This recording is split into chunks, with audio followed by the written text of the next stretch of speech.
Welcome to மயிலே சமையல். இன்றைக்கி நம்ம பார்க்க போகிறது வந்து டோனல்ஸ் கேக்கு. நம்ம பேக்கரி ஸ்டைலில் டோனல்ஸ் கேக் எப்படி செய்கிறதுன்னு பார்க்க போகிறோம்.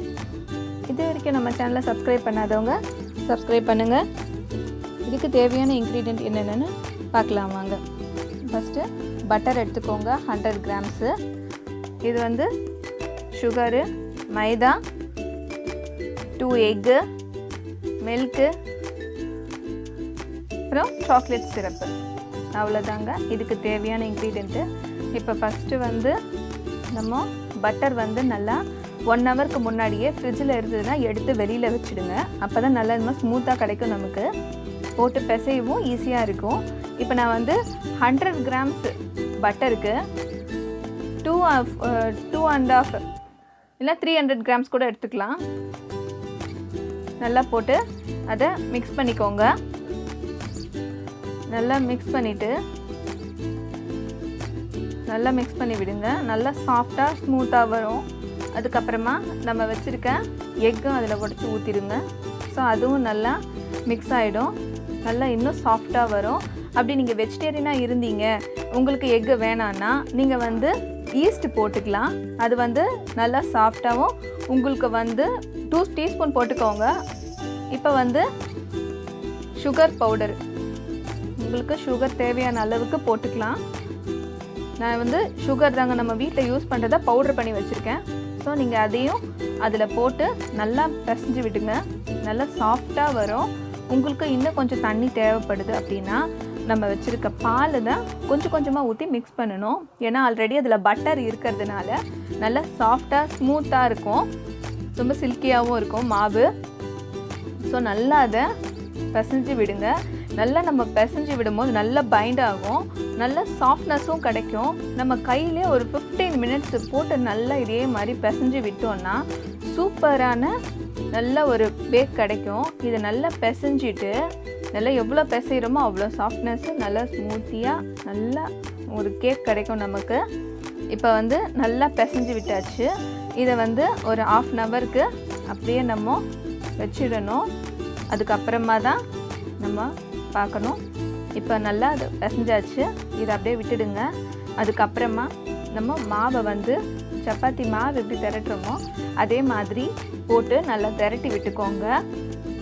நமக்கு தேவையான சைஸுக்கு ரொம்ப மெல்லிஸாக தட்டாமல் கொஞ்சம் ஓரளவுக்கு கேக் வர சைஸுக்கு திரட்டி விட்டுக்கோங்க. நல்லா அது ரவுண்ட் ஷேப்பில் வரணும். நல்லா வர அளவுக்கு திரட்டி விடுங்க. இப்போ நல்லா ஃபுல்லாக எல்லாமே சர்க்கிளாக ஈவனாக ஸ்ப்ரெட் ஆகிருக்கான்னு பார்க்க போகிறோம். நல்லா இதை எடுத்து இப்போ ஒரு மோல்டு எடுத்துக்கோங்க. அது ரவுண்ட் ஷேப்புக்கு வர அளவுக்கு அதை வச்சு நீங்கள் யூஸ் பண்ணிக்கலாம். உங்களுக்கு அதில் ஒட்டுச்சுன்னா மைதாவில் டிப் பண்ணி அதில் வச்சு நீங்கள் கட் பண்ணலாம். ரொம்ப ஈஸியாகவும் அழகாகவும் வந்து அப்படியே விழும். நல்லா ஷார்ப்பாக இருக்கிறதுக்காக தான் இந்த மாதிரி நம்ம யூஸ் பண்ணுறது. நல்லா உங்களுக்கு எத்தனை வேணுமோ அத்தனையும் போட்டு வச்சுக்கோங்க. சுற்றி அழகாக எல்லாம் ஒரே ஷேப்லேயே வரும். பார்த்திங்களா, எல்லாம் ஒரே ஷேப்லேயே ரொம்ப நல்லா அழகாக வந்துட்டுருக்கு. இப்போ அது குட்டியாக அது உள்ள ஒரு ஹோல்ஸ் போடணும் இல்லையா, அதுக்காக சின்னதாக உங்கள் வீட்டில் மூடி ஏதாச்சும் இருந்ததுன்னா அதை எடுத்து அது உள்ள ப்ரெஸ் பண்ணி விட்டுடுங்க. ஸோ இப்போ பார்த்திங்கன்னா நம்மளுடைய கேக்கு ரெடி ஆகிடுச்சு. பார்த்திங்களா எவ்வளோ அழகாக இருக்குது. ஸோ சூப்பராக நம்ம எல்லாத்தையுமே இதே மாதிரி நம்ம செஞ்சு வச்சுருக்கோம். மீதி உள்ள மாவையும் இதே மாதிரி தான் இன்னொரு டைம் பிசைஞ்சு ரெடி பண்ணி வச்சுக்கணும். இப்போ பேனில் வந்து ஆயில் ஹீட் ஆகிடுச்சு. நீங்கள் இதை ஹை ஃப்ளேமில் வைக்கக்கூடாது, மீடியமில் வைங்க. அப்போ தான் உள்ளே இருக்க மாவு நல்லா வெந்து வரும். நீங்கள் ஹை ஃப்ளேமில் வச்சிங்கன்னா மேலே இருக்கிறதெல்லாம் வெந்துட்டுருக்கோம், அடியில் பிடிச்சிக்கும். ஸோ இதை நல்லா ஸ்லோ குக் பண்ணிங்கன்னா சூப்பராக சாஃப்டான ஒரு கேக் நமக்கு கிடைக்கும். நல்லா 2 பக்கமுமே கோல்டன் ப்ரௌன் வரணும். உள்ளே இருக்க மாவு நல்லா வெந்திருக்கணும். நல்லா இது குக் ஆகட்டும். நம்ம நெக்ஸ்ட்டு வந்து இதை எடுத்து ரூம் டெம்பரேச்சருக்கு வச்சிடலாம். எடுத்துட்டு இப்போ சாக்லேட் சிரப் இருக்குது. சாக்லேட் சிரப்பில் அதை நல்லா டிப் பண்ணி எடுத்து வச்சுடுங்க. உங்கள் வீட்டில் நம்ம நார்மலாக சாக்லேட்ஸ் வந்து வீட்டில் இருக்கும். அதை வந்து ஒரு பவுலில் வந்து சுடு தண்ணி வச்சு அடுப்பில் வச்சுடுங்க. அது மேலே ஒரு சின்ன கிண்ணத்தை வச்சுட்டு அது உள்ள சாக்லேட்ஸை போட்டுருங்க. போட்டு நல்லா அது வாட்டர் எவாப்ரேட் ஆக இந்த சாக்லேட்ஸ் எல்லாம் வந்து மெல்ட் ஆகிடும். நம்ம வீட்லேயே வந்து சாக்லேட் சிரப் செஞ்சுக்கலாம். அப்படி தான் நானும் செஞ்சு வச்சேன். ஸோ இப்போ நெக்ஸ்ட்டு பார்த்திங்கன்னா நம்மளுடைய கேக்கு ரெடி ஆகிடுச்சு.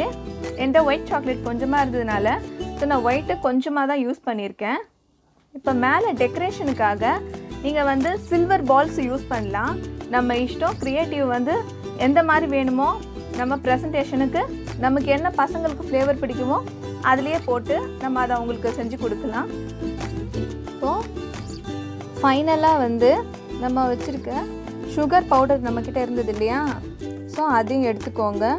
சுகர் பவுடர் எடுத்து மேலே அதில் லைட்டாக ஸ்ப்ரெட் பண்ணி விட்டுடுங்க. பார்க்க கலர்ஃபுல்லாகவும் நல்லா அழகாகவும் இருக்கும், நல்லா டேஸ்டியாகவும் இருக்கும்.